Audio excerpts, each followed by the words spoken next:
Simchat Torah o la fiesta de la Torah es el día en el que finaliza en las sinagogas la lectura del rollo completo de la Torah y se recomienza a leer la primera parte, el Bereshit o Génesis, en un ciclo sin fin. Todas las semanas se lee una porción de la Torah denominada Parashá, Parashat Hashavua o porción semanal, y es una división específica de las historias de la Biblia.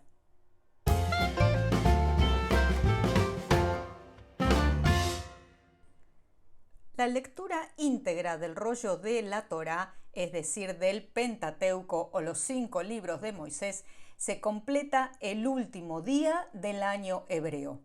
El Humash está dividido en secciones o porciones semanales, cada una con una enseñanza profunda y diferente. Es un texto codificado con energía y sabiduría específicas que pueden aplicarse personalmente para mejorar nuestras vidas cada semana. Soy Ruth Perkovich, la profe de Cábala, y estoy aquí para desafiarte y ayudarte a descubrir el sentido de las cosas y de tu vida. Por eso, suscríbete al canal y dale un touch a la campanita para enterarte de las novedades. Las parashot se leen en voz alta y esta tradición se remonta a la época de Moisés. Hoy en día la Torá se divide en 54 porciones o parashot, una para ser leída cada Shabbat, menos la última, Zot HaBrajá, que cae en Simchat Torah. Sacar y devolver la Torá al y desde el arca son algunas de las partes más ceremoniales del servicio. El honor de abrir el arca, llamado Petijá, y sacar la Torá, Hotza'á, se le otorga a un miembro de la congregación. Y cuando el arca está abierta, todos se levantan en señal de respeto. Cuando se saca la Torá del arca, se la lleva directamente a la bimá, el púlpito, desde donde se lee.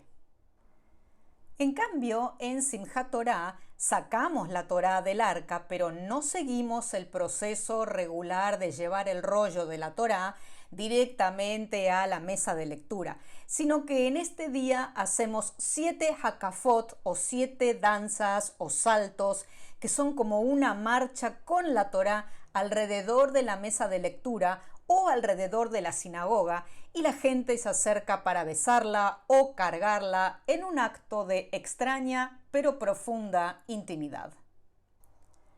No es un hecho ordinario, un hecho más que se lea la Parashat Vezot HaBrajá, que es la última historia, o sea, la manifestación final de todo lo que vino antes. Toda la energía se concentra en un punto preciso del espacio-tiempo, de tal manera que podemos conectarnos con la luz completa de toda la Torá en ese día, que está como encapsulada dentro de esa parashá.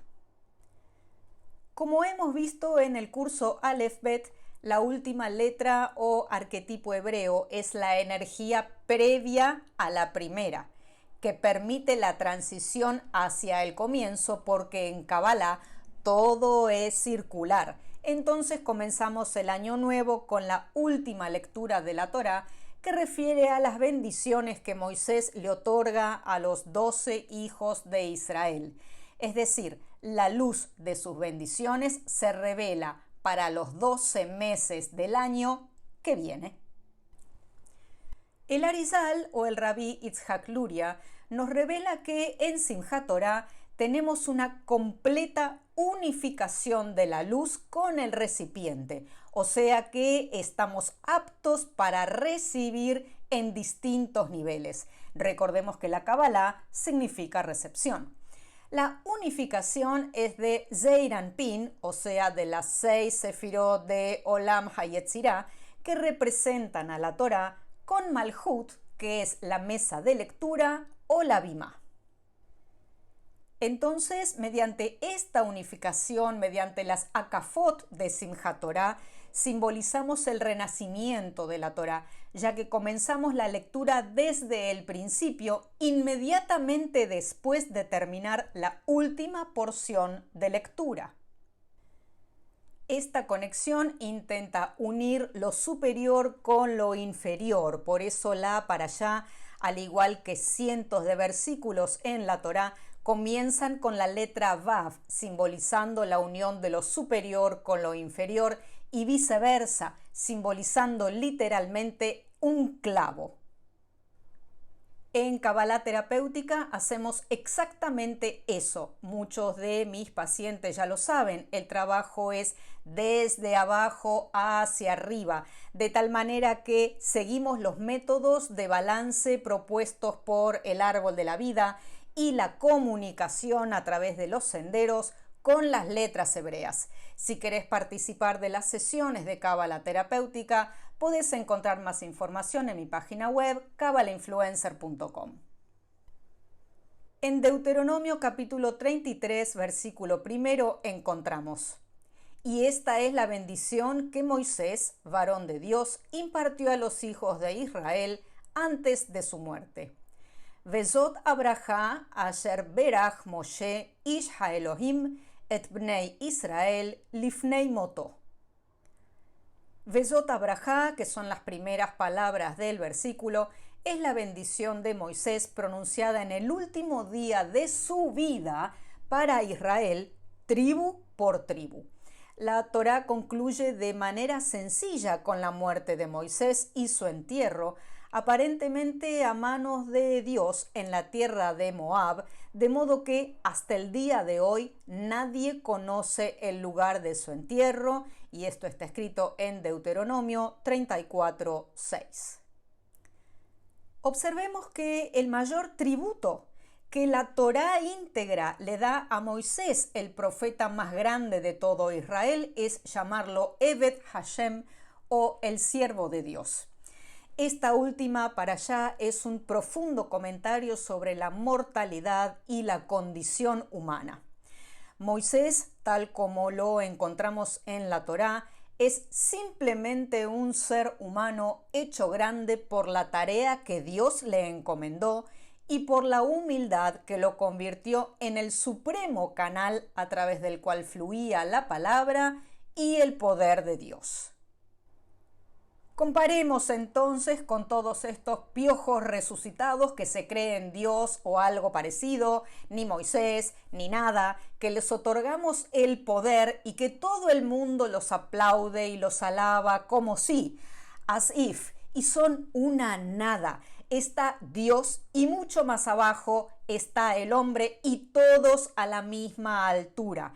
Que haya algunos seres que tienen disfunción cognitiva y problemitas, que se creen y hacen creer a los otros que son Dios. Incluso los que ves y los que no ves en estas fotos son un error que hay que corregir urgentemente.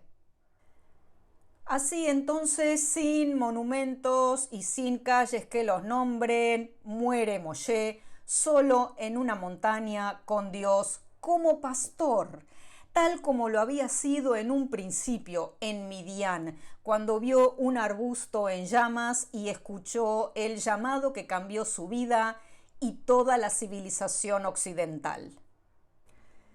Entonces, ¿qué aprendemos? ¿Qué nos enseña la Torá en su último capítulo que celebramos con bailes y con alegría, entre miles de cosas que merecen un estudio exhaustivo todos los días de la vida? Lo más importante termina siendo que para cada uno de nosotros, incluso para los más avanzados espiritualmente, hay un Jordán que no cruzaremos, una tierra prometida a la que no entraremos, un destino que no alcanzaremos. Esto nos indica que lo que importa es que hayamos emprendido el viaje, que nos hemos movido, que no nos hemos quedado quietos y desde la Kabbalah honramos el principio activo de Havayá o la letra Yod del tetragrama. Es muy estimulante entonces y motivador ver cómo al llegar al final de la lectura del rollo de la Torá comienza inmediatamente la lectura posterior con el Bereshit, con el inicio, con el comienzo. Esta conclusión y comienzo de un nuevo ciclo nos muestra la continuidad en la Torá que refleja nuestra vida. Siempre que haya un final, siempre hay un comienzo nuevo. Por eso, para comenzar a estudiar, te recomiendo la Torá completa bilingüe en edición de lujo. Todo en un solo libro dividido por parashot. Tenés el texto hebreo con la traducción y explicaciones en un lenguaje moderno y en un formato amplio, legible. Esta edición de la Torá contiene notas, introducción, mapas, tablas, gráficos. Fíjate bien que podés obtenerlo haciendo clic en el link de aquí abajo. Es así como la Torá comienza con la letra Bet y termina con Lamed. Bet de Bereshit y Lamed de Israel. Estas dos letras forman la palabra Lev, corazón, simbolizando que toda la Torá está contenida en el corazón y que solo manteniendo un corazón abierto podemos conectarnos con la luz potencial disponible, tanto en Simchat Torah como durante el resto del año. Si las enseñanzas de la Torá no penetran en tu corazón y se convierten en un ejercicio intelectual de la mente, entonces no has aprendido nada. Lev tiene valor numérico 32, que son los 32 senderos de sabiduría del árbol de la vida, que ya hemos visto en el curso de Sefer Yetzirah, que está disponible una vez más en mi página web kabbalinfluencer.com. Besot Abrahá entonces otorga bendiciones a los líderes de las 12 tribus individualmente, basadas en la energía y característica de cada una de ellas. Después de las bendiciones individuales, sin embargo, Moisés bendice a toda la nación de Israel de manera colectiva. Aprendemos de esto el poder de la unidad, el secreto de la fortaleza de una nación, de cualquier nación, se encuentra en la unidad. Cuando podemos lograr la unidad como individuos en nuestro interior, como familia, como empresa, como ciudad, como comunidad o nación, la energía se vuelve indestructible y podemos alcanzar grandes objetivos. Y al revés, a través de la división, la comodidad, la ganancia personal y la envidia, aparece la debilidad y el mal. También aprendemos de esta última porción de la Torá la importancia de la palabra Zot, Zain Alef Tav, que en español significa esta, y desde la Cábala contiene 3 principios muy importantes. La letra Zain, que simboliza la energía del hacha de doble filo, lo cual nos introduce en un nivel de equilibrio necesario. El arma puede destruir hacia adelante, pero también hacia atrás. La letra Aleph, el comienzo espiritual, el principio sutil, más elevado de todos, el inicio que parte de la nada hacia algo y primera letra del Aleph Bet. La letra Tav, que indica la palabra Torah y finaliza el Aleph Bet y nos enfrenta a la encrucijada de caminos. ¿Qué dirección seguir? ¿Sigo por el mismo camino o me desvío? Espero que elijas el camino de la verdad y de la libertad, del esfuerzo, del amor, del crecimiento personal y espiritual. Nos vemos en ese camino. Y explora mucho más sobre Cábala con estos videos.